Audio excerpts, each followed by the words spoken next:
Prologue. There was a hazard ahead, a potential danger lurking. Now, he had to search it out. Carl Naylor narrowed his eyes, peering through the onslaught of icy rain at the tracks stretching out before him. There had been reports of vandalism from this section of rail, in this remote part of northern Ohio, one of the areas where a complexity of old and new rail lines connected. An incoming driver had called it in. By the time the message had reached Carl, it had been garbled, and the driver's phone was off. So all he knew was that there was something wrong, somewhere, within this section of train track near the junction. Carl had set out into a late fall rainstorm to do a safety inspection. Most likely just a loose joint bar, he muttered to himself through numb lips as he trudged along the tracks, ducking his head to avoid a gust of the icy rain. The new tracks in this section had all been joined together with the old, a few years back now, using the metal joint bars. It was his opinion that someone had done a shoddy job. There were a few of them that had worked loose in the past few months. Safety risks, he muttered, wishing someone else had been on duty this particular morning. This weather was vile. Carl had finally gotten around to having a haircut, 2 months overdue. And now he was regretting that his thick, dark hair was no longer curling over his neck and his ears, which felt exposed and freezing, even under his waterproof hat. But storm or no storm, long hair or short, he couldn't ignore any safety risk that might interfere with the running of the trains. And although vandalism was unlikely in this remote, rural part of the world, Carl's favorite expression was never say never.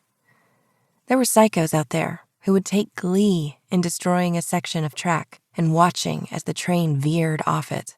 That he knew. Folks were strange. In his opinion, you should expect the worst from humanity.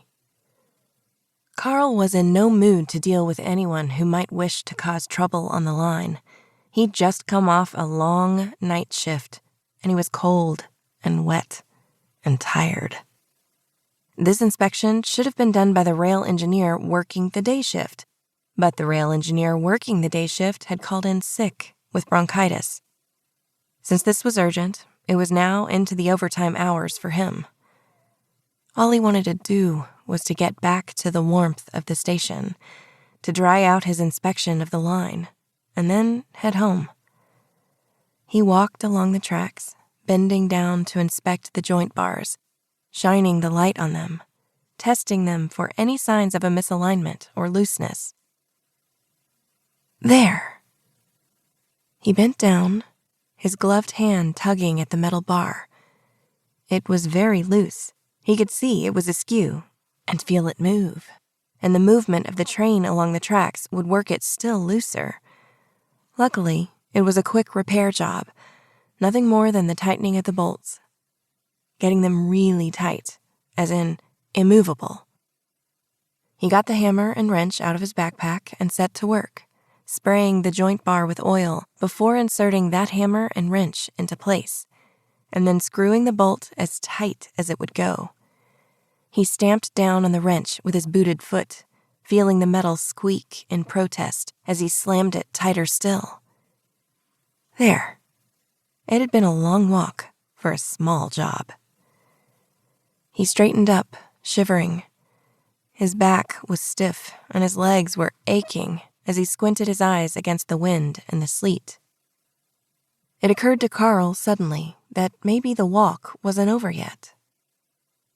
He had found a necessary repair, but now he was asking himself the uneasy question. How had anyone seen this? Unless you were walking along the actual track, that loose joint bar was almost invisible. A driver passing by on the parallel track would have had to have been very lucky to have spotted it. So maybe this hadn't been the reason for the report, and there was something else. Farther on.